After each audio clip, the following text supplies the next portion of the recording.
자, 수업 시작할게요. 그 독점 시장 한번 봅시다. 그 151페이지 한번 펼쳐 주실까요? 자, 이쪽에서 같이 보시죠. 자, 우리가 세 번째 해서 독점 시장 이렇게 한번 볼게요. 자, 완전 경쟁 시장하고 한번 비교해 보셔야 되는데, 먼저 1번 독점의 정의와 독점의 원천이 뭐냐, 발생 배경이 뭔가, 그걸 한번 보도록 하겠습니다.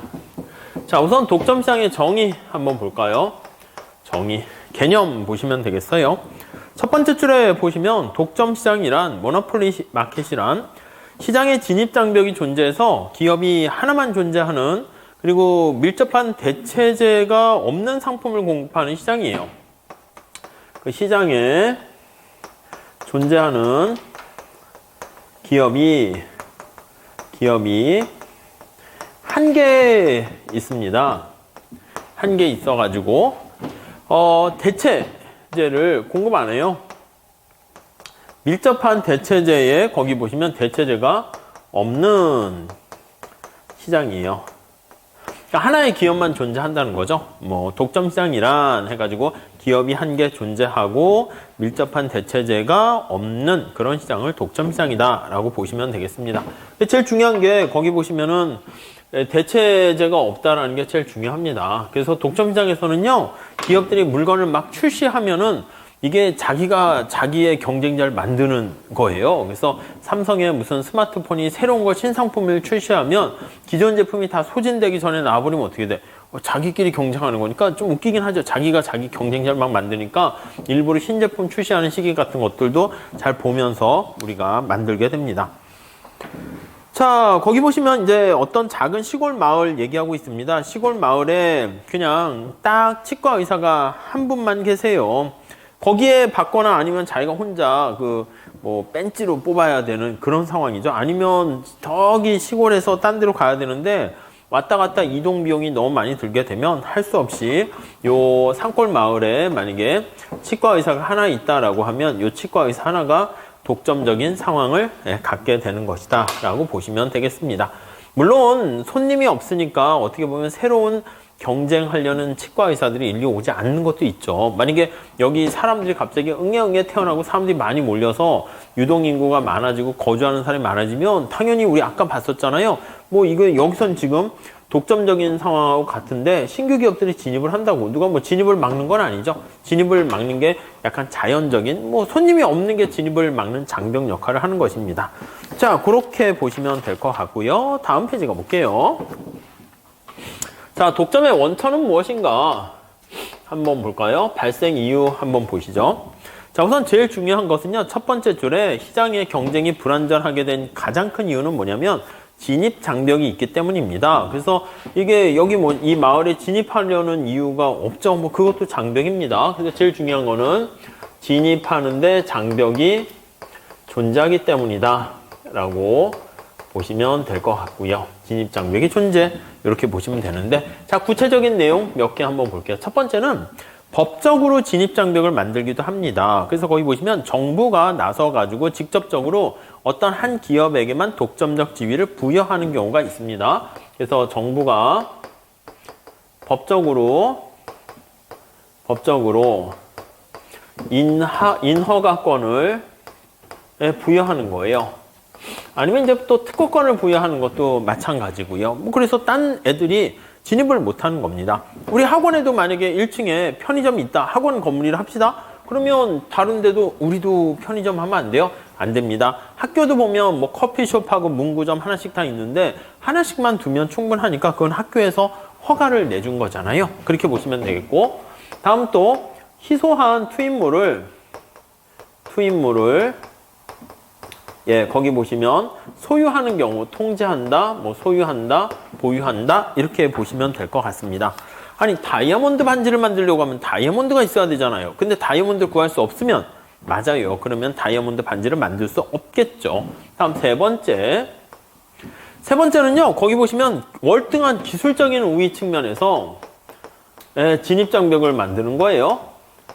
요즘이야 이제 그렇지만 마이크로소프트사가 이제 OS 운영체제 윈도우 이거 하게 되면 다른 애들도 들어오려면 들어오라는 거야. 근데 워낙 이제 현격한 격차가 발생하게 되니까 네트워크 효과 이런 것들도 있고요. 뭐 그러다 보니까 이제 신규 기업이 뭐 들어오질 못하는 거예요. 뭐 김연아가 이제 또 다시 또 여왕의 귀환해서 또 귀환하면 막 피겨 스케이팅계가 막 짜증날 수 있어. 쟤 또 왜 귀환한 거야? 그럼 금메달은 다 김연아가 가져간다 합시다. 그럼 이제 또, 뭐 우리가 이제 또 좋을 수는 있겠지만, 김연아와 경쟁하는 외국 선수나, 아니, 우리나라 내부의 선수들도, 뭐야, 저 언니 또 왜 또 귀환했어? 이렇게 되면은, 뭐 또 그렇잖아요. 아무튼, 그 기술적인 측면에서 어느 정도 되면, 물론 이제 약간 다른 사람에게 이제 그 자리를 내주려고 나이가 들면 감가상각 노쇠화되고 힘들고 이런 것들도 언제나 그렇습니다. 마찬가지예요. 그래서, 뭐 늘 이제 일신을wil신 하는 거죠. 청출어람 비슷하게 뭐 그렇겠죠. 저도 이렇게 수업하다가 아이고 노경 뭐 이렇게 하고 여러분들이 딱 봤더니 저 사람 왜 강의를 저딴 식으로 해. 그래서 여러분들이 딱 붙은 다음에 노경해서 오게 되면 이제 저도 이제 물려나는 거죠. 여러분들한테 다 그런 거 아니겠습니까? 그래서 많은 분들은 또 공부하면서 강사의 꿈도 꿈꾸는 것 같은데 나쁘지는 않아요. 제가 봐도 뭐. 근데 이제 진입장벽이 있겠지. 학원에서 저 강의 좀 해줄래요? 이게 검증을 받지 않으면 학원도 뭐 강의실이 몇 개 없는데 막 공짜로 막 해줍니까? 그래서 어느 학원이든 막 줄 서서 막 하고 싶어 하는 사람은 많이 있는데 또 겁나기도 하고, 그리고 또 여러분들이 다 시크한 또 수강생들이 또 많아요. 요즘 같은 거. 좀 못하면 그냥 조용히 안 들으면 되지.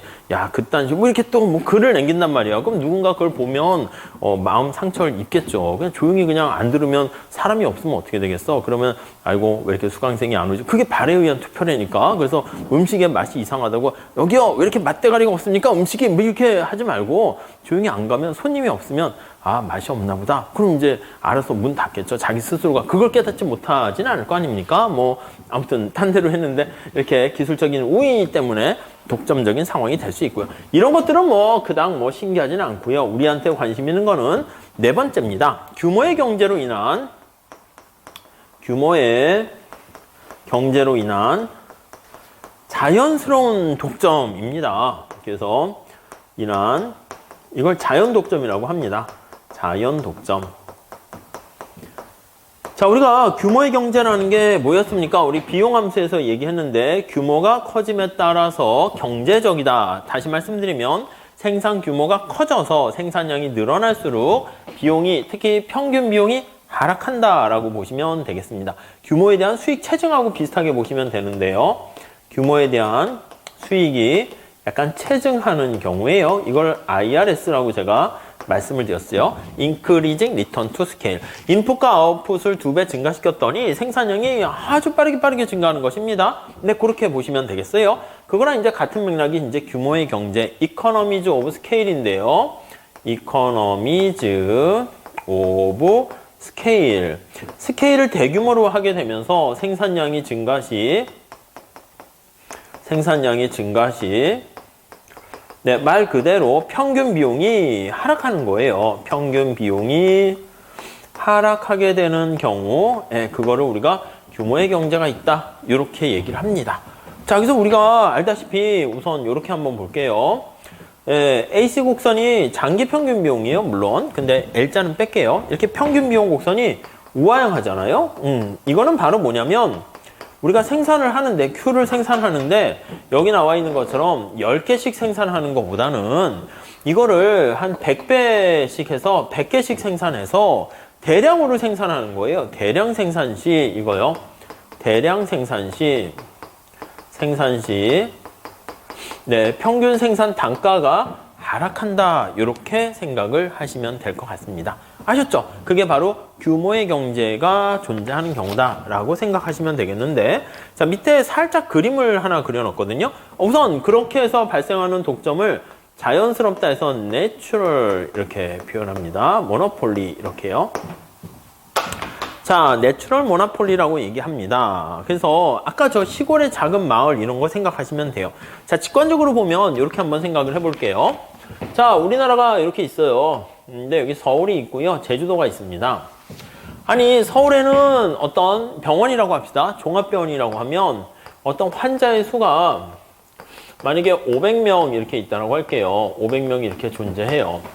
근데 이제 어떤 병실이 있잖아요. 보통 종합병원도 뭐 엄청나게 63빌딩이나 이런 것처럼 롯데타워 같이 크게 할 수 없잖아요. 나름대로 이제 땅의 부지도 한정돼 있고 하다 보니까 이렇게 평균 비용이 장기, 그냥 평균 비용이라 쓸게요. 여기 최적인 상황이 어떻게 되냐면 한 100명까지 이렇게 수용하는 게 최적이라고 할게요. 최적 시설 규모 이렇게 되는 거예요. 100명 이상 병실을 마련하게 되면 막 의료진이나 이런 사람들도 너무 이렇게 관리하기가 힘들어가지고 한 100명 정도 최적 이렇게 있을 거예요. 우리 학원이 나날이 번창하겠죠. 그래서 너무 커졌는데 막 사람 너무 많이 오는 거야. 그런데 너무 많이 오면 또 바글바글해서 막 뒤에 서서 듣고 막 무슨 실영상반 막 이렇게 하면은 어떻게 돼? 그 뭐 다시 뭐 애매하잖아. 그 동영상을 실시간으로 본다는 것도 좀 그렇긴 한데 아무튼 그래서 이제 원래는 최적 사이즈가 있어. 그래서 어느 정도 이상 더 오게 되면 이제 막 북적북적대고 화장실 가는 것도 그렇고 막 해가지고 비용이 증가하지만 뭐 그 이상 받을 수도 있긴 하겠죠. 근데 100명이 만약에 최적이라고 합시다. 근데 만약에 수요가 500명이야 이렇게. 수요가 이렇게 있어서 500명이면 요 평균 비용 최저점으로 해서 발생하는 수요가 이게 500명 이렇게 있으면 자 이러한 종합병원은 서울에는 몇 개는 있어야 됩니까 하면은 아니 100명이 적절한 규모인데 그런 종합병원 환자 수가 500명이야 병실 500명이 있어야 돼 그러면 기업의 수가 당연히 몇 개 있어야 되겠습니까? 5개 있어야 되는 거죠. 최적 기업의 수는 5개가 존재해야 된다라는 것을 알 수가 있습니다. 아시겠죠? 자, 만약에 근데 제주도 같은 경우 볼게요. 제주도 같은 경우에는 만약에 환자 수가 만약에 50명이라 합시다. 50명 이렇게 있다고 합시다. 자, 여러분 여긴 서울이고 그러니까 서울에는 이런 종합병원이 한 5개는 있어야 되는데 제주도 같은 경우에는 이렇게 50명밖에 사람들이 없으면은요. 수요가 별로 없는 거야. 이걸 옆으로 길게 한번 늘려볼게요. 그럼 쭉 늘리면 지금 이 병실의 최적 규모는 여기 평균 비용이 최적인 상황이 여기가 100명 이렇게 되는 건데 지금 현재 수요가 어떻게 돼 있나? 이렇게 돼 있는 거예요. 수요가 만약에 50명 이렇게 돼 있어요. 자, 그러니까 이런 경우는 아직 종합병원의 병실을 반밖에 채우지 못한 거야. 환자가 부족하니까. 그럼 어떻게 돼요? 정부가 딱 봤을 때, 아이고, 야, 제주도, 너네는 지금 종합병원이 하나밖에 없네? 독점이구만. 이런 종합병원을 뭐 삼성, 뭐 이런 거를 막 크게 해서 제주병원 해가지고 막 2개, 3개 둔다고? 아니, 지금 하나 있어도 병실이 지금 다 꽉 안 찼는데 병원이 많으면 되겠어요? 안 되겠어요? 안 된다고요. 그럼 어떻게 해야 됩니까? 제주도 사람들은 이런 어떻게 보면 멋진 건 아니죠. 어떤 종합병원을 우리가 이용하지 못하잖아. 좋은 시설을 이용하지 못하는 상황이 있으니까 어떻게 하지? 하나면 충분하고 수요를 늘리는 거죠. 그럼 방법은 뭐냐면 뭐 그냥 좀 영리병원을 통해 가지고 중국 사람들 와라 뭐 이렇게 해가지고 수요를 늘리게 되면은 그럼 이런 종합병원이 몇 개 있을지 모르겠지만 지금 수요가 너무 작아서 그러니까 수요 자체가 여기 나와 있는 것처럼 어떻게 해야 자연 독점이고 규모의 경제입니까? 하면 여기 나와 있는 것처럼 시장의 수요가 여기다 써드리면 시장의 수요가 자, 이 병원의 최적 생산 시설 규모 여기 수가 100이라고 했습니다. 최적 어떤 시설 규모에 해당하는 보다 작은 경우 이렇게 작은 경우 네, 이런 경우에는 자연 독점이 발생하게 돼요. 그러니까 이런 경우는 병원 하나면 충분해요. 그래서 한 개가 그냥 당연히 존재하게 되고 여러 개 존재하는 것은 오히려 비효율적입니다. 오히려 이제 비용도 이렇게 되면 어떻게 돼요? 수요가 증가하면 비용 단가가 더 떨어지게 되니까 오히려 훨씬 더 나아지게 되는 것입니다. 네, 이 정도만 정리하시면 돼요. 아무튼 밑에서 세 번째 줄 보시면 최소 효율 규모라는 거 있죠. 그래서 최소 효율 규모랑 비교해 가지고 최소 효율 규모보다 시장의 수요가 크면 우리 이제 조금 크면 이것도 이제 한 뭐 110명 있으면 이게 2개 하기에는 낭비니까 수요가 이렇게 크게 되면은 자연스럽게 경쟁 체제가 바람직한데 시설 규모가 엄청 크거나 수요가 굉장히 작거나 그렇게 되면 자연스럽게 독과점 아니면 독점 체제가 불가피하다 이렇게 보시면 되겠습니다. 자, 그 정도 정리하시고요. 다음 2번 독점의 이용극대화 한번 볼게요. 이용극대화 한번 보시죠. 자, 이용극대화 원리는 우리 완전 경쟁 시장하고 똑같습니다. MR = MC 보시면 돼요. 자, 우선 첫 번째 독점 기업의 한계 수익 곡선 한번 볼게요. 한계 수익 곡선을 한번 잘 보시면 좋을 것 같습니다. 자, 우선 첫 번째는 우리 완전 경쟁 시장과 구별을 하셔야 되는데요. 살짝 볼게요. 자, 완전 경쟁 시장에서는 우리가 뭐라고 했습니까? 라고 하면 가격 수용자예요. A로 이렇게 주어져 있어요. 이것도 잘 보세요. 우리 이번에 노경에서 1번 문제 뭐 수요 독점 나왔는데 뭐 점수를 거의 만점 받은 그 수험생이 얘기해 주는데 자기는 제가 얘기한 요거 있잖아요. 요거 도출되는 거 간단한 거 몇 줄 안 쓰거든요. 그것도 다 써줬대. 뭐 그 사실은 뭐 쓸 필요가 없긴 한데 가능한 한 뭐 이렇게 다 써주고 나니까 좀 이쁨을 받았나 봐요. 그래서 점수를 뭐 기특하네 해서 그런 건지 모르겠지만 논점을 흐트러뜨리지 않는 선에서 약간 양념을 다 쳐주면 나쁠 거 없지 뭐.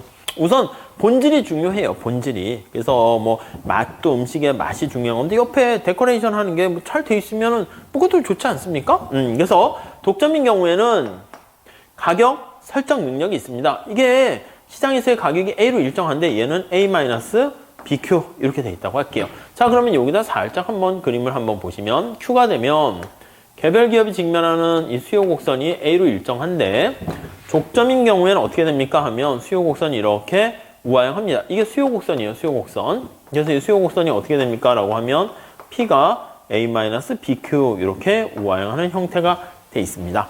자, 여기에다가 우리가 MR 곡선을 한번 좀 찾아보도록 하겠습니다.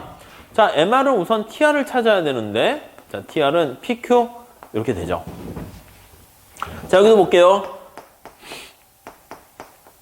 TR은 PQ 이렇게 되죠. 자, 그럼 여기 AR하고 MR을 찾아볼게요. AR은 어떻게 됩니까? 라고 하면 TR을 Q로 나누는 겁니다. 이거를 Q로 나누면 P 이렇게 됐고 MR은 어떻게 됩니까? P 이렇게 됐어요. 그러니까 여기서는 TR과 AR과 MR이 이렇게 돼요. 그쵸? 자, 그럼 요거 P가 어떻게 돼요? A, Q. 요건 어떻게 돼요? A. 요건 어떻게 돼요? A. 이렇게 되죠. 자, 요것도 한번 봅시다. 요거는 어떻게 됩니까? P가 이렇게 고정된 상수가 아니라 이렇게 있으니까 A-BQ, Q 이렇게 돼야죠. 정리를 하면 AQ-BQ의 제곱 이렇게 됩니다. 오케이, 이해가 되시죠? 자, 그래서 완전 경쟁 시장과 독점에 여기 보시면 여기다 할게요. 여기다 쭉 보시면 완전 경쟁 시장에서 TR은 어떻게 됩니까? 라고 하면 TR은 여기 나와 있는 것처럼 요거 TR 볼게요. TR이 AQ 이렇게 돼 있습니다. AQ 이렇게 돼 있으니까 생산량이 빵이면 빵이고요. 1이면 A, 2면 2A 이렇게 해서 기울기가 A야. 그래서 이렇게 돼가지고 이게 TR 우상향하는 직선입니다. 이렇게 그냥 이렇게 눈으로 보면 되겠죠. 이게 A 이렇게 되는 거 알 수가 있어요. 자, 우리 여기 독점일 때 TR은 어떻게 되나 볼게요. 자, 요겁니다. 요거. 예, 그래프를 그리면 어떻게 될까요? 살짝 그려보면 여기가 Q고 여기가 TR이라 합시다. 자, 우선 여기 보시면 2차 함수인데 앞에 부호가 마이너스 붙어 있어요. U자 거꾸로 된 거죠. 그러면 모양 자체가 어떻게 됩니까? 라고 하면 이런 식으로 해서 이렇게 되는 거 알 수가 있습니다. 얘가 이제 TR 이렇게 돼 있어요. TR이 언제 이게 제로가 됩니까? 라고 하면은요, 이거 TR이 언제 극대됩니까? 하면 접선의 기울기가 빵인 경우예요. 그래서 여기가 MR이 빵인 경우,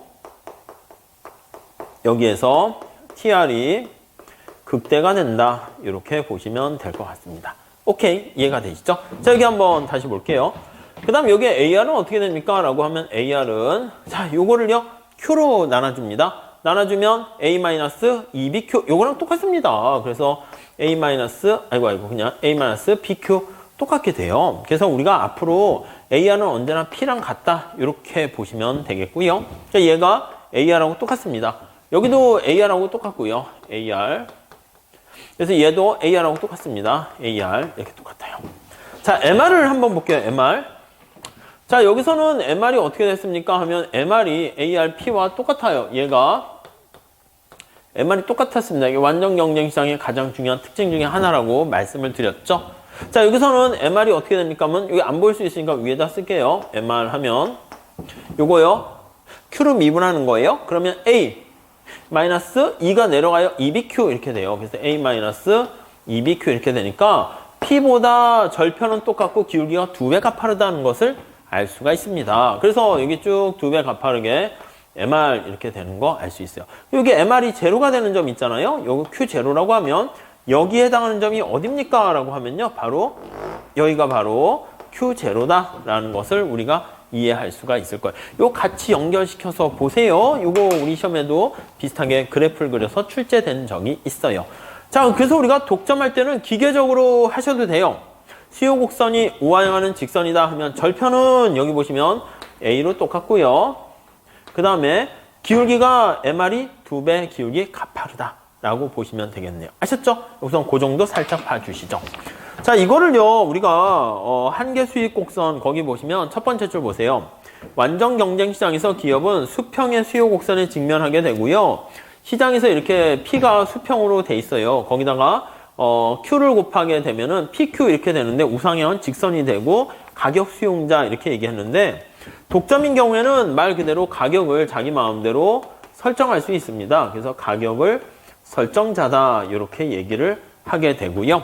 자, 이렇게 가격 설정자가 되는 경우에 가격을 올리게 되면 수요가 일부 소비자는 줄어들지만 가격을 올릴 수가 있어요. 가격을 조정할 수 있어요. 일부러 가격을 수량을 줄여가지고 가격을 올리는 거예요. 근데 얘는 수량을 줄이면 어떻게 돼요? 수량을 줄여도 가격은 변함이 없어요. Q0에서 Q1으로 줄여도 가격은 그대로 되는 것을 알 수가 있습니다. 네, 그 정도 정리하시면 되겠고요. 자, 밑에는 거기다가 숫자를 집어넣어 가지고요. 거기 한번 보세요. 표를 보세요. 표에 보면 생산량이 0, 1 할 때 가격이 어떻게 됩니까? 생산량이 증가함에 따라서 가격이 60, 57, 54, 51 내려가고 있고요. 총수입은 P 곱하기 Q잖아요. 그래서 0, 57, 108 이렇게 되고 있습니다. 평균 수입은 거기 보시면은 가격하고 똑같은 거 보이세요? 57, 54, 51 똑같습니다. 그런데 한계 수입은 어떻게 돼요? 총 수입이 추가적으로 증가하는 건데 거기 보시면 57, 51 더 빠르게 떨어지는 거 알 수 있어요. 우리가 평균과 한계와의 관계 생각하시면 돼. 여기 보시면 평균이 하락하게 되면은 한계는 어떻게 됩니까? 평균보다 찬물을 넣기 때문에 평균 온도가 떨어진다고 그랬죠. 그래서 MR은 AR보다 더 밑에 있다. 이렇게 생각하시면 될 것 같습니다. 오케이, 이해되시죠? 자, 우선 한계 수익 곡선이 특징 여기 볼게요. 자, 그러면 이 가격보다 비교해 봤을 때 절편은 똑같고 기울기가 2배 가파르다. 요거까지만 써놓을게요. 가파르다. 이렇게 주어져야 되는 겁니다. 그래서 이렇게 보시면 절편은 같고 2배 가파른 이렇게 보시면 되겠습니다. 자, 다음에 독점일 때 이윤극대 산출량 한번 볼게요. 독점의 가격과 독점의 생산량 해서 이윤극대 달성해주는 극대화를 달성하는 균형 산출량 한번 생각해 볼게요. 생산량과 독점 가격을 한번 생각해 봅시다. 자, 우리 이윤극대화 하는 것은 거기 박스에 나와 있는 것처럼 첫 번째 줄 밑줄 치세요. MR 이꼴 MC가 같은 점에서 최적 산출량, 생산량이 결정되고요. 자, 여기서 밑에 살짝 그림 한번 그려볼게요. 이렇게 한번 그려볼게요. 여기다도 표현할 수는 있거든요. TC 그려서 할 수는 있는데 그것까지는 뭐 산으로 가는 거니까 여기다 바로 우리는 해보도록 하겠습니다. 자, 수요 곡선이 이렇게 있습니다. P 이렇게 있어요. 자, 우리 왼쪽에 본 것처럼 MR 곡선은 기울기 2배 가파르게 그립니다. 색깔은 이렇게 그냥 할게요. 기울기가 2배 가파르게 되니까 요거와 요거 길이가 똑같습니다. 똑같나요? 좀 약간 차이 나는 것처럼 보이죠? 똑같다고 치시죠. 이렇게 돼 있고요. MC 곡선을 찾으셔야 됩니다. MC도 역시 원래는 U자 형태가 되는 건데 U자에서 이렇게 하기도 해요. 그러면 여기 두 개 만나는데 얘는 짝퉁 균형이라니까. 그래서 여기 MC가 우상향해서 기울기가 이렇게 증가하는 경우가 이윤극대 산출량이 된다라고 정리를 하시면 되겠습니다. 그래서 MR과 MC가 같아지는 이 점에서 이윤극대 산출량이 결정되고요. 여기가 모노폴리에서 M이라고 쓰도록 하겠습니다. 네, 뭐 다음 페이지에 뭐 그림 나와 있는데 같이 보면서 정리하시면 되겠어요. 자, 기업의 이윤극대를 달성하는 균형 산출량은 어떻게 됩니까 하면, 자, 우리 스텝 바이 스텝으로 다시 할게요. 스텝 1 이렇게 합시다. MR 이꼴 MC에서 이윤을 극대화하는, 극대를 달성하는 극대 생산량이 결정됩니다. 생산량인 QM이 결정되고요. 이렇게. 자, 이렇게 결정되면 가격을 어떻게 결정합니까? 라고 하면 이 경우는 자기가 생산량은 마음대로 결정할 수 있는데 여기 MR MC에서 결정할 수 있는데 가격은 여기 수요 곡선에 맞춰서 이제 정하는 거예요. 이렇게. 소비자가 내려는 최대한의 금액을 이렇게 정하면 되는 거죠. 그래서 QM을 결정한 다음에 여기가 독이라고 쓸게요. 독. 네, 그러면 여기가 PM 해서 독점 가격은 여기서 결정되게 됩니다. 그래서 스텝 2 하면 자, 완전 경쟁 시장과는 다르게 독점 시장에서는 가격 설정자잖아요. 그래서 가격을 마음대로 정할 수 있어요. 가격 설정자로서 설정자인 독점 기업은 네, 디맨드 곡선에 대응하는 QM을 대입하는 것입니다. 그래서 디맨드 곡선에 대응하는 QM을 집어넣어서 PM을 이제 결정하게 됩니다. 그래서 PM이 요게 되는 거죠. 네, 이렇게 보시면 되겠습니다.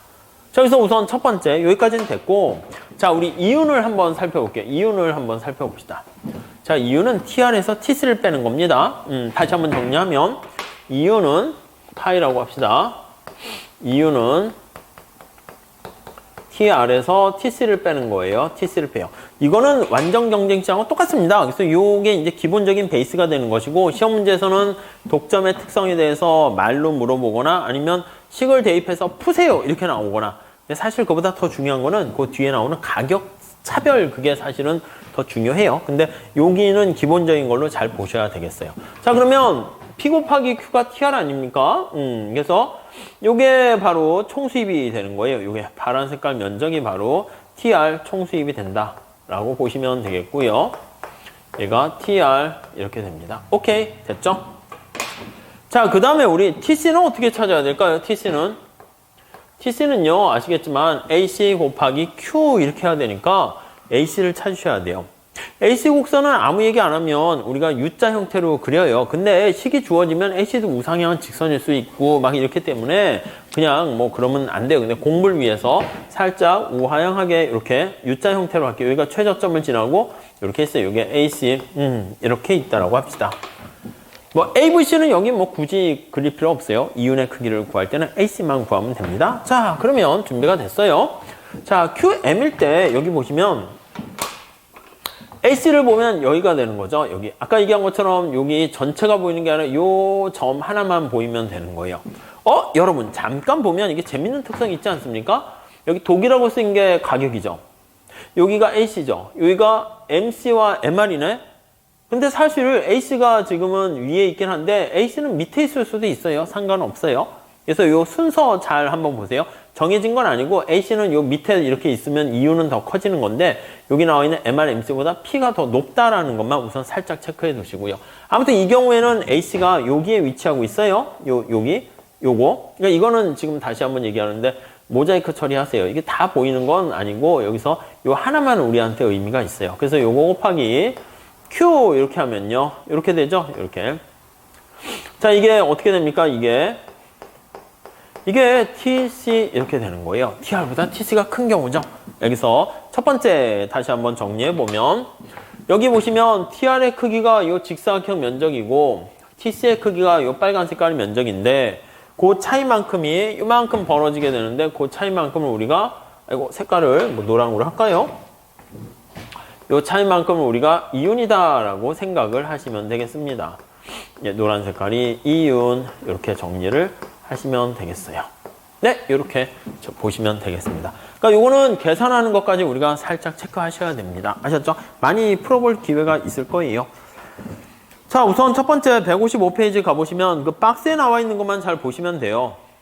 그리고 독점과 관련해서는요, 공급곡선을 역할을 대신할 수 있는 게 MC에서 한계 비용이 공급곡선의 역할을 한다고 그러고 공급곡선은 없다 우선 그렇게 보시면 되겠습니다. 그래서 공급곡선은 없고요. 왜냐면 우리가 생각하는 어떤 1대1 가격에 대응되는 생산량 그게 없기 때문에 그래요. 뒤에 나중에 가격 차별에서 또 한번 말씀드릴게요. 자, 그 정도 정리하시면 되겠고요. 자, 그래서 독점적 이유는 우리 요거 한번 살펴보면 되겠어요. 이 목차를 잡으면 독점의 이윤 이렇게 한번 볼게요. 자, 위에 나와 있는 이윤 극대 산출량을 나타내는 거 살펴봤습니다. 자, 그래서 다음 페이지에 그림 보시면 독점의 이윤에 그런 게 나와 있는 거 알 수가 있고요. 밑에 예제는 제가 그림을 잘 그려놨으니까 한번 체크해서 셀프로 한번 봐보세요. 그래서 밑에 보시면 MR, MC 구하신 다음에 MR 구하실 수 있으시겠습니까? P로 바꿔서 기울기 2배로 바꾸시면 돼요. MC랑 같아지는 데서 구하게 되면 생산량이 20이라는 거 알 수 있고요. 그 20을 수요 곡선에 대입하게 되면 가격이 50 이렇게 나오는 거 알 수 있어요. 그래서 뭐 그런 거 얘기하는 거예요. 네, 그 정도 정리하고 넘어가도록 하겠습니다. 자, 다음에 이제 세 번째 보시면, 오케이, 알았어. 독점의 성과와 평가 한번 볼게요. 독점의 성과와 평가 한번 보도록 할게요. 평가, 이렇게. 우선 첫 번째는 독점 상황에서는 이게 완전 경쟁 시장을 기준으로 해서 완전 경쟁이 이상적이죠. 그래서 그거에 빗대어서는 약간 뭔가 비효율성이 발생한다라는 걸 볼 거예요. 그래서 1번 비효율적입니다. 비효율적이다 라고 보시면 될 것 같아요. 비효율적인 자원 배분이다. 네.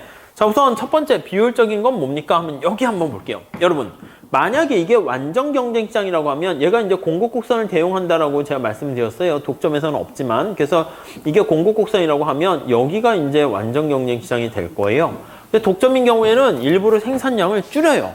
생산량을 일부러 줄이면서 이만큼 여기가 완전 경쟁인데 그거보다 생산량을 줄이고 대신 생산량을 덜 하는 거야, 덜. 그래야지 우리가 만약에 이렇게 되는 거지. 프라임이 농사시장에 독점이 됐어. 그러면 더 강의실을 늘려가지고 수험생들을 받을 수 있음에도 불구하고 줄이는 거야. 그럼 막, 저요, 꼭 가고 싶습니다. 실강 듣고 싶어요. 막 동영상도 무슨 막 넘치는데 1000명 이상 못 듣게 하는 거야. 그래서 막 듣고 싶어도 막 못 듣는데, 아니, 가격을 그냥 놔두게 되면 막 선착순으로 막 여러분끼리 사고팔고 해서 암시장이 생길 수 있는데, 그것도 아니고 가격을 또 올리는 거야. 뭐 실강, 수강생, 선착순 아니면 돈을 내는 순서대로 합니다. 그렇게 받는 거 아주 그냥 해가지고 여러분들이 야, 너 종합반 얼마 쓸 거야? 그래서 나는 150 얼마죠? 전 잘 모르겠네. 150만 원 쓸래. 옆에 친구는 그래, 쟤는 150이면 쟤보다 내가 종합반 그래 더 내야지. 160. 옆에 친구 봤더니 200만 원 쓰고 있고 옆에 친구는 1000만 원 이렇게 쓰고 있는 거야. 그래서 가장 우리 경제학의 원리는 뭐야? 가장 높은 가격을 내는 사람이 경매 시스템처럼 그 사람한테 종합반 자리가 가는 게 제일 좋죠. 막 그리고 막 자리도 막 앞에 앉고 싶은데 막 줄 서가지고 우리 학원은 뭐 그 정도는 아니지만 그래서 막 줄 서서 막 대기하는 거야. 새벽부터. 요즘 무슨 여러분들은 잘 모르겠지만 뭐 영포인가 뭔가 그 돈가스를 뭐 백종원 선생이 어떻게 제주도에 했더니 거기는 8시에 문을 여는데 그때 대기표를 봤는데 새벽 2시부터 줄 쓴대요. 이해가 되세요? 2시부터 그 줄 서주는 사람이 또 있대. 그래가지고 줄 대신 서주는 사람이 있어서 저 대신 줄 좀 서주세요. 제가 농사 공부해야 되거든요. 그럼 얼마 드리면 될까요? 물어봤더니 한 6만 원 주세요. 아니 돈가스가 7,000원인데 6만 원 내고 대신 줄 서주세요. 그럼 번호표를 받고 그리고 7,000원짜리 돈가스를 먹으러 가는. 그러니까 가격을 올려도 되는데 안 올리고 있는 거죠. 공정한 것처럼 하려고. 근데 우리 만약에 독점이 된 학원에서는 그렇게 하는 거야. 그래서 이게 높은 가격을 낸 수강생부터 여기다 해. 1,000만 원, 1,500만 원 종합반 내신 분 여기 의자도 막 금의자야, 금의자. 옆에는 이제 은의자고 뒤에는 지금 여러분 앉은 그냥 뭐 하이테크 의자 뭐 이런 걸 주는 거예요. 그래서 뭐 300만 원인 사람 이렇게 있고 나는 돈이 없어. 이렇게 하면은 사실 가장 원하는 사람이 한 건데 이게 뭐야? 가진 사람이 또 다 갖게 되는 그런 상황이 되죠. 아무튼 그 정도는 아닌데 일부러 더 받을 수 있음에도 불구하고 일부러 그냥 생산을 줄이는 거야. 그럼 막 사람들이 저요 해가지고 가격도 올릴 수 있으니까 가격을 올리는 거야. 아니 왜 이 행위합니까? 이게 오히려 이윤극대화에 부합하는 거예요. 지금 여기 보시면 이윤이 여기 보시면 Q0인 상황이 여기는 총수입이 극대인데 이윤이라고 하면 여기가 되었을 때가 이윤이 극대가 되고요. 여기는 오히려 이윤이 떨어지는 상황이기 때문에 그렇다 보시면 돼요. 여기는 총수입만 했으니까 이윤을 넣지는 않았으니까 우선 빼도록 할게요. 그래서 우선 비효율적이다라고 하면은요. 자, 우선 첫 번째 거기 제목을 넣어놨습니다. 높은 가격과 낮은 산출량 이렇게 있어요. 가격을 높이는 거야. 가격은 높고 이게 생산량은 일부러 줄여요. 물론 이제 인과관계는 좀 반대예요. 생산량을 줄여가지고 가격을 더 높이 받게 되는 겁니다. 네. 근데 이게 명확한 비효율성은 아니에요. 우리가 이제 비효율성을 나타낼 때는 거기 나와 있는 것처럼 요걸로 이제 하기보다는 밑에 있는 것처럼 사회적 후생 손실을 가지고 얘기합니다. 그래서 사중 손실, 자중 손실을 가지고 자중 손실 얘기해요. 데드웨일, 로스 이렇게 얘기를 하는 거죠. 밑에 그림 한번 볼게요. 자, 우리 완전 경쟁에서 독점으로 바뀌는 경우 한번 그려볼게요. 자, 거기 그림이 잘 나와 있는데요. 여기 수요 곡선이고 MR 곡선 기울기 2배 가파르게 하고 MC가 이렇게 있다라고 합시다. 자, 우리 그 조세부가 할 때처럼 우리가 그 ABCD 영역을 좀 나눠가지고 한번 볼게요. 점점점점점 이렇게 나누고 독점일 때는 여기서 생산량을 결정해서 여기가 이제 독 M이라고 할게요. 스몰 M. 여기가 이제 스몰 C라고 할게요. 여기 완이라고 쓸게요. 완. 여기 독이라고 씁시다. 독. 이렇게. 그래서 점점점점점 이렇게 있다 합시다. 이렇게. 자, 그래서 영역을요. 표시를 한번 해볼까요? 이거 살짝 모자이크 처리할게요. 여기가 A, 여기가 B, 여기가 C, D, 여기가 E, F 이렇게 돼 있습니다. 네, 이해가 되시죠? 자, 완전 경쟁 시장에서 만약에 독점으로 이행됐다라고 할게요. 그래서 완전 경쟁 시장에서 독점이 되었다고 할게요. 독점 이렇게 되었다고 합시다. 이렇게요. 자, 그러면 소비자 잉여와 생산자 잉여가 어떻게 변하는가 볼까요? 소비자 잉여는 완전 경쟁일 때 어떻게 돼요? 이게 완전 경쟁일 때 소비자 잉여인 거 보이세요? A, B, E예요. 자, A, B, E 이게 완전 경쟁 시장에서 소비자 잉여고요. 생산자 잉여는 어떻게 됩니까? 하면 생산자 잉여는 여기요. C, D, F 이렇게 돼 있습니다. C, D, F 이렇게 돼 있어요. 그래서 이제 총 잉여는 어떻게 됩니까? 하면은 토탈 보면 A, B, C, D, E, F 이렇게 돼요. 그래서 A, B, C, D, E, F 이렇게 돼 있습니다. 오케이, 됐죠? 자, 근데 완전 경쟁 시장에서 독점으로 이렇게 이행하게 되었을 때 소비자 잉여는 어떻게 됩니까? 하면은 가격이 독점 시장에서 결정되니까 이만큼으로 올라가요. 소비자 잉여는 요만큼이 소비자 잉여가 되는 거죠. 이렇게 소비자 잉여 이렇게 A만큼으로 쭈그러들게 돼요. 원래 A, B, E였었는데 A만큼으로 줄어들어요. 이해되시죠? 아, 이것도 시험에 나옵니다. 소비자 잉여는 얼마나 감소했는지 그 크기를 구하세요. 이렇게도 우리 시험에는 나올 수 있어요. 다른 시험에는 안 나오는데. 자, 생산자 잉여는 어떻게 되나 볼까요? 생산자 잉여는 원래 CDF였는데 생산자 잉여는 이만큼 높은 가격을 받고 최소한 받고자 하는 금액이 이거니까 이걸 뺀 B, C, D가 바로 생산자 잉여다라는 것을 우리가 확인할 수가 있겠습니다. 이해되시죠? 그래서 B, C, D 이렇게 됩니다. 자, 그래서 사회 전체적인 총 잉여를 계산을 해보면 A, B, C, D 이렇게 돼요.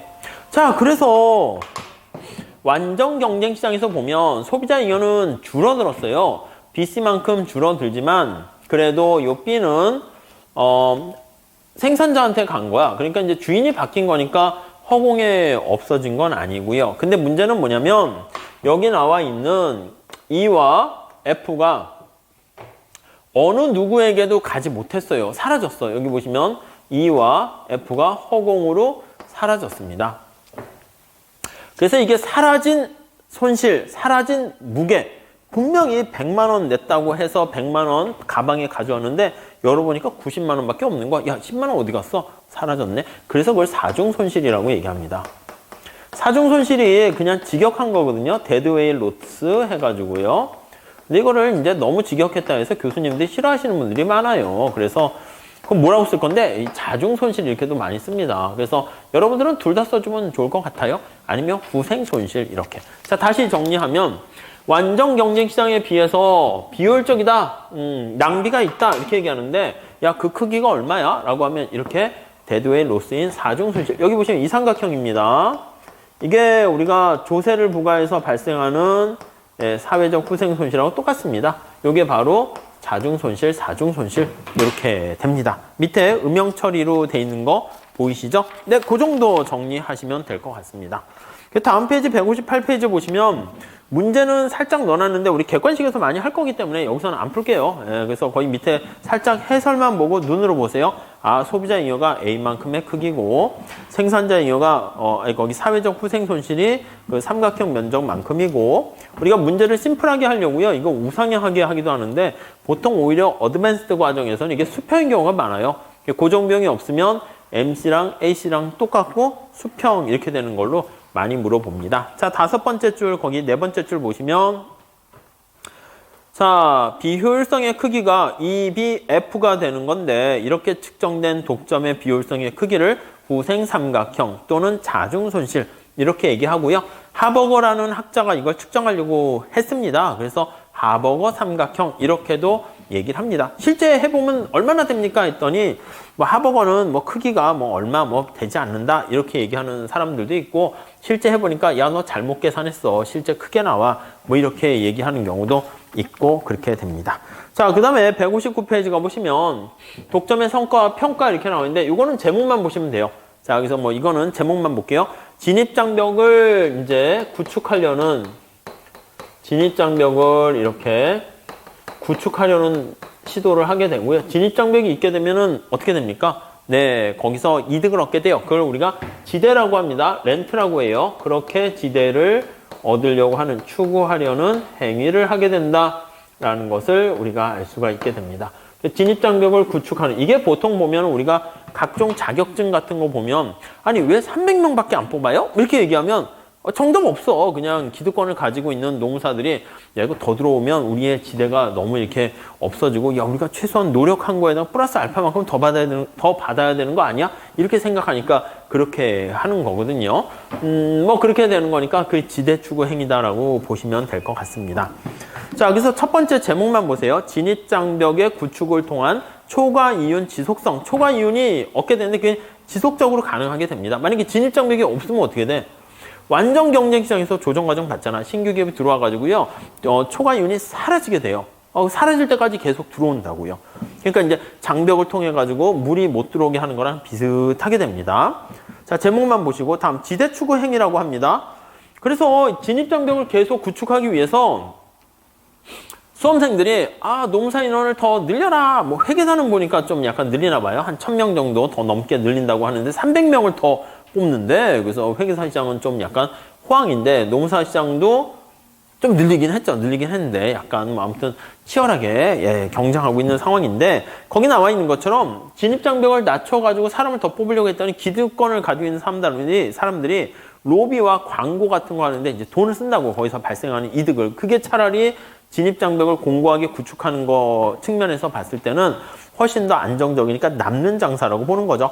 그래서 뭐 거기 로스쿨의 정원을 제한한다라는 것도 사실 비슷합니다. 그래서 사실 뭐 국민들이 좋은 법률 서비스를 받도록 그런 게 어딨어. 제가 봤을 때 뭐 사법고시 붙어서 변호사나 판사, 검사 다 뭐 기득권 아닙니까? 진입장벽이 있고 아무나 못하잖아. 의사도 그렇고. 물론 또 아무나 다 하는 게 아니라 적정한 수가 있긴 있어야죠. 너무 많으면 그 막 돌팔의 의사가 자꾸 생기면 어떻게 돼? 인간의 생명을 다루는 건데 문제가 되긴 해요. 아니면 인원을 늘리는데 자유롭게 늘리는데 의사가 되는데 아주 인고의 과정을 거쳐서 하도록 하는 거지. 자, 아무나 할 수는 있습니다. 여러분 마찬가지인 거 아닙니까? 누가 고시생이 되는 걸 막는 거 있어요? 없어. 근데 여기서 나가는 거는요. 엄청나게 인고의 과정을 거쳐가지고 그 중에서 또 어떻게 보면 합격한 사람만 일부 이렇게 나가게 되는 거란 말이에요. 그러니까 사실 의사도 A상투어 나갈 수 있는 인원을 딱 정해서 하긴 하지만 뭐 사실 뭐 되고 싶은 사람은 많이 있긴 하죠. 근데 이제 요거를 좀 제한을 하는 경우도 있긴 한데 그 제한하는 행위, 제한해서 얻게 된 이득을 지대추구 행위라고 보시면 될 것 같습니다. 그래서 뭐 의사 이렇게 하는 것보다 변호사는 뭐 미국이나 이런 데는 변호사 천지잖아. 그래서 저 변호사인데 그럼 그렇군요. 그럼 그냥 뭐 옆집 아저씨나 뭐 그냥 보통 사람 비슷하게 다 그냥 변호사 자격증이 되게 많은 것 같아요. 물론 또 나름 또 부족하죠. 그리고 변호사도 이제 급수가 있어가지고 뭐 아시겠지만 다 천편일률적으로 다른 거 알 수 있을 겁니다. 뭐 우리나라 마찬가지 아닙니까? 가방도 그렇잖아. 가방도 명품 가방은 비싼 것도 있고 싼 것도 있고 뭐 다양하게 있는데 소비자들이 선택하는 거지. 나는 뭐 좀 비싼 가방을 살래, 비싼 변호사를 살래, 그렇게 할 수도 있고, 저렴하게 상담 받을래, 뭐 그럴 수도 있고, 뭐 약간 그렇게 되는 거죠. 다음에 3번 보시면, 독점 이윤과 슌페터의 창조적 파괴, 조셉 슌페터라는 사람의 이름을 그냥 살짝 봐주시면 될 것 같고요. 뭐 새로운 혁신, 이노베이션을 해야 되는데, 완전 경쟁 시장에서는 이 사람은 혁신하기가 힘들다고 보는 거야. 여러분 생각해봐. 너무 경쟁이 치열해가지고 집에 가면 아이고 힘들어서 탁 쓰러져 자는 사람이 어디 새로운 미래와 무슨 뭐 이런 거를 꿈을 꿔요. 하루하루 먹고 살기도 힘든데. 그러니까 이렇게 독점적 이윤이 있어야지 거기서 뭔가 이득이 있으니까 그걸 갖고 이제 아이고 배가 따뜻하네 하면서 이제 딴 생각을 하는 거야. 나는 누구인가? 뭐 신은 존재하는가 이런 생각도 그때 하면서 새로운 것을 할 수 있다라고 보시면 되겠습니다. 그래서 그거는 상식적으로 그냥 봐주시고 다음 페이지에 가보시면 그거를 이제 우리가 창조적인 파괴, 되게 역설적인 표현이 있죠. 그래가지고 뭔가를 파괴를 해야지 거기서 새로운 게 등장하게 된다. 이렇게 얘기합니다. 자, 다음 이쪽으로 오시면 근데 이제 두 번째 단락 보세요. 그냥 상식으로 보세요. 근데 반대도 있어. 야, 우리가 새로운 세상을 연 거는 스티브 잡스나 이런 거 애플 컴퓨터나 이런 거 보면은 무슨 뭐 대기업에서 했냐? 가만히 보면 다 지하 창고에서 그냥 자동차 차고에서 시작했으니까 뭐 새로운 생각이 중요한 거지 무슨 자본력이 그런 건 아니다 하는데 뭐 약간 두 개가 섞여 있겠죠. 요즘 같은 경우는 혼자서 무슨 에디슨처럼 뭐 이렇게 막 할 수 있는 거는 시대는 지나갔다고 봐요. 그래서 지식이 너무 깊어진 거야 이렇게. 옛날에는 뭐 법학하면 그냥 법학 하나 아니겠습니까? 근데 이제 그 안에 다 들어가 있죠. 짬뽕 법학인데 요즘은 뭐 노동법, 무슨 민법, 뭐 헌법부터 이렇게 다 세분화돼 있고 경작도 마찬가지입니다. 그냥 옛날에는 그냥 퉁 경작 해가지고 뭐 박사라는 것도 얇게 뭐 이것저것 다 알고 있는 게 그 박사인데 요즘에 박사는 그게 아니라 자기 분야에만 깊이 있는 거 빼놓고는요 잘 몰라요. 뭐 그런 거니까 사실 어떻게 보면은 좀 시대가 달라진 거죠. 그래서 우리가 얘기하는 새로운 기술을 개발하는 특허 같은 것도 보면 옛날엔 똑똑한 사람 한 명이 뭐 특허를 신청하는데 반도체 이런 건 다 삼성 이런 이름으로 이제 특허 신청하죠. 어느 한 사람의 공로로 만들어진 게 아닌 경우가 많다라는 것이죠. 자, 거기 밑에 뭐 예제가 하나 있는데 그거는 그냥 여러분 한번 보시고요. 역시 우리 객관식에 좀 많이 좀 볼 거예요. 그래서 뭐 두 가지 버전으로 하세요. 그냥 살짝 요거 보시고 제가 한두 문제 좀 풀어드리는 걸로 감만 잡으시고요. 따로 객관식 강의가 많은 데 있으니까 뭐 그걸 들으세요 하는 건 아니고 이론 강의 좀 이렇게 하다가 그냥 객관식까지 너무 많이 풀어버리면 이것도 이론 강의가 너무 늘어지는 측면이 있거든요. 그래가지고 요 정도까지만 할게요. 자, 우리 여기까지 하고요. 다음 시간에 어떤 거 할 거냐면 독점 기업의 가격 설정, 이거 되게 중요합니다. 그래서 가격 차별과 관련된 얘기를 좀 진행하려고 합니다.